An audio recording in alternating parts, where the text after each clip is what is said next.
How's everybody doing? My name is Sean. I'm Executive Director of Hudson Link for Higher Education. We have a degree-granting accredited college program that operates in 5 prisons in New York. We have about 267 men and women currently attending college courses. We have pre-college, 2-year and 4-year programming going on, all kind of simultaneously, because we've found really quickly that when a student finishes college, well, then we could use them to help the new guys go to college and in turn create a community, right? Great concept. It works out really well. No one thought about it before. So to give you a little bit of history, there were 300 plus college programs running across the country in prisons until 1994. In a brilliant legislative move, the legislators said, you can have college in prison, you just can't have the funding. So they said, if you have a felony, when I said brilliant, I was joking. But so we have one thing that statistically has been proven to lower the rate of recidivism, the rate at which the men and women traditionally go back to prison once they're released. That one thing is education. We know it makes a huge impact, and that was the one thing that was taken away. All right, you guys are getting my point, right? You following me here? So the funding goes away. Overnight, 300 programs disappear, literally. It was a couple of years, and the women at Bedford Hills, the only maximum security prison in New York for women, came up with the concept of this model using a consortium of colleges to deliver college-level programming within the prison. I'm sure you've heard about the prison grapevine, right? So we heard very quickly at Sing Sing that this started with the women. We did what most men do. We stole a brilliant idea, but we gave credit. We gave credit. And we sent word to the women at Bedford and said, how did you do it? What does it look like? Is it replicable? They sent us back a playbook, literally. And we started brainstorming sessions with the warden at the time, Brian Fisher, with some amazing outside volunteers that were coming in and out of the prison regularly. And now here's the concept. We're going to create a college program with no funding, with no college, with no phone, email, or fax, and we're going to do it within a maximum security prison. Of course, that leads right into my title, Redefining Difficult, because running any college program anywhere is difficult. There's so many different tenets. It's really a nutty job, right? But for us, it's a whole new definition of difficult, and it's a whole new idea of how to make this work and make it work in a maximum security prison. And one of the first things that happened was we realized the Department of Corrections had to be at the table. Something that traditionally has not happened. No one talks to those folks. Having them at the table, they had a lot of really great ideas. Now, the stars were in alignment. No matter how many good ideas you have or funding you might have behind you, if the Department of Corrections didn't want us there, it wouldn't have made a difference. And what happened really, really quickly was the warden sat with us and brainstormed with us about what that would look like. And we had a couple different things we came up with. Number one, who would get in the class?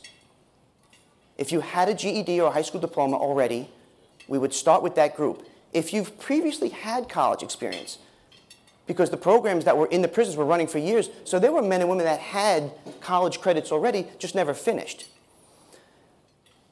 So you might be asking, how did I get involved in this program?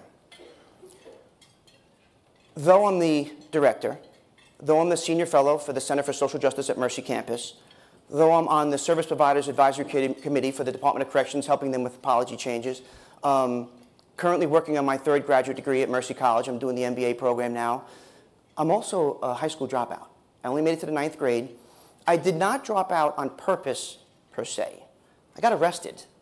So I don't know if you know it, but New York is one of only 2 states where if you're 16, you're considered an adult. So I found myself in a world I didn't know existed, and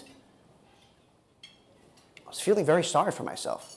I had a 24-year sentence. I was a teenager, and I physically couldn't wrap my hands around 24 years.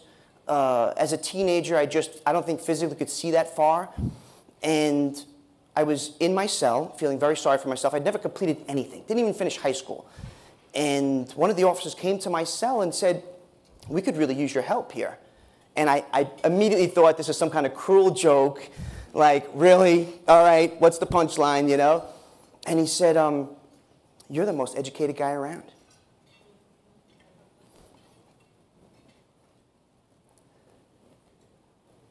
he asked if I would read to the other men. Now, just picture 16 years old, 2 inches shorter. I weighed about 119.2 pounds. Wasn't shaving yet. I wasn't exactly comfortable in the environment. But I thought, you know what? Okay, it can't hurt. It'll get me out of my cell for the day. And I went down to this dungeon-like basement, and it was the prison library, and there was a stack of children's books. And I was supposed to read to these men. Now, if you only have one 5-minute phone call a month, and you don't know how to read and write, you're pretty isolated from the rest of your world. So learning to read and write took on a whole new importance. It made me pretty important, too. But I did this not even realizing it was where my educational journey was really beginning. I went on to take advantage of the college programs that were running at the time in many of the prisons. I went to Sage, JCA, Skidmore, Ulster County Community College. Well, I moved around quite a bit. I was in 9 different maximum security prisons over 16 years. I got out a little early, didn't serve the full 24 years, but it gave me an opportunity to experience all these different college programs. But I had about 118 credits and no degree, all in different subjects. And when I got to Sing Sing, the program was just being eliminated in the whole country. So I, in all honesty, was just proud that I made it that far. I never saw myself as college material. No one else in my family had gone to college. It wasn't exactly something that I saw in my future as even being helpful. But the other men knew differently. The men that had already received their degrees, that knew what they had gotten, they started fighting to, scratch that, they were advocating. And as they advocated to bring college back, there were 2 of us that had this large amount of credits, and they figured we would probably be in that first class. So they invited us to be in the room. And I watched these guys create a college program from scratch. It was truly an amazing experience. 18 months later, using the credits that I already had, the credits that I was taking at the facility with Nyack College, I got my bachelor's degree in organizational management. At that graduation ceremony, where my family got to see me complete something for the first time in their lives and my life, the warden, Brian Fisher, said to me, "We're very happy with the way it's going. Let's take it from the pilot phase and keep it going. Why don't you act as the liaison between the next group of students and the warden's office?" There's a certain amount of prestige with being accessible to the warden. And just for anyone, don't want to jinx you, but if you happen to be in a prison, serving any amount of time, and if you have an issue, you don't write to the warden, okay? Just tuck that away somewhere, not the route to go. So in my 9 different prisons I had been in, Brian Fisher was the first warden I had ever met, and was sitting at the table helping us create this college program. So it was a very different experience, but again, changing and redefining everything I thought about of my small little world at the time. As I was doing that, New York Theological Seminary has a graduate program that runs in that prison as well. So I was working on my graduate degree, my MPS. As I graduated with my MPS, I was getting ready to come home in 2002. I only served 16 of the 24 years. As I walked out those doors, though, I had more time in prison than out of prison. So I had watched so many men that were smarter than me, more competent than me, had great family structure, come back in 6, 8, 9 months. If 66% of all the men and women in this country return to prison in the first 3 years, how was I going to be any different? I realized immediately as I walked out those gates that the one thing I did have was a college diploma, and it was the one thing I needed. We were all getting ready for Brian's retirement. He had been on the job for 40 years. And I got a phone call from him saying there's been a change of plans. The governor's just asked me to take over as commissioner and be in charge of all 67 prisons.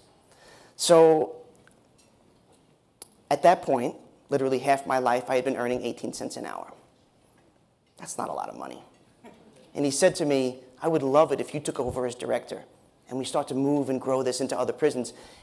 And as honored as I was to be asked that, I also said we should probably renegotiate my salary. Just throwing that out there. before we get too far into this conversation. When I took over as director, there were 66 men attending Mercy College at Sing Sing. Over the past couple years, we've grown it to 267 students, serving men and women, 5 different college partners, 5 different facilities, maximum and medium facilities. We've just finished an award-winning documentary that's going to air on HBO this spring. And we're now traveling the country with our movie and with our replicable model, helping other states replicate what we're doing in New York. If I could leave one thing for you to think about, or one concept for you to take away from this, for me it was that classroom learning doesn't always happen in a classroom, or maybe that classroom maybe is in a prison and not a college. But that concept, that transformative power of education, that wasn't something new that we found, that we created. We've known for a long, long time that education levels many playing fields. But over the past 14 years, the students that have been through this program, it's the who's who of the social services field in New York City. Their administrators, their executive directors, their assistant directors, they've taken over in a field that not a lot of people even want to be in. We have not had a single student in the first 13 years go back to prison.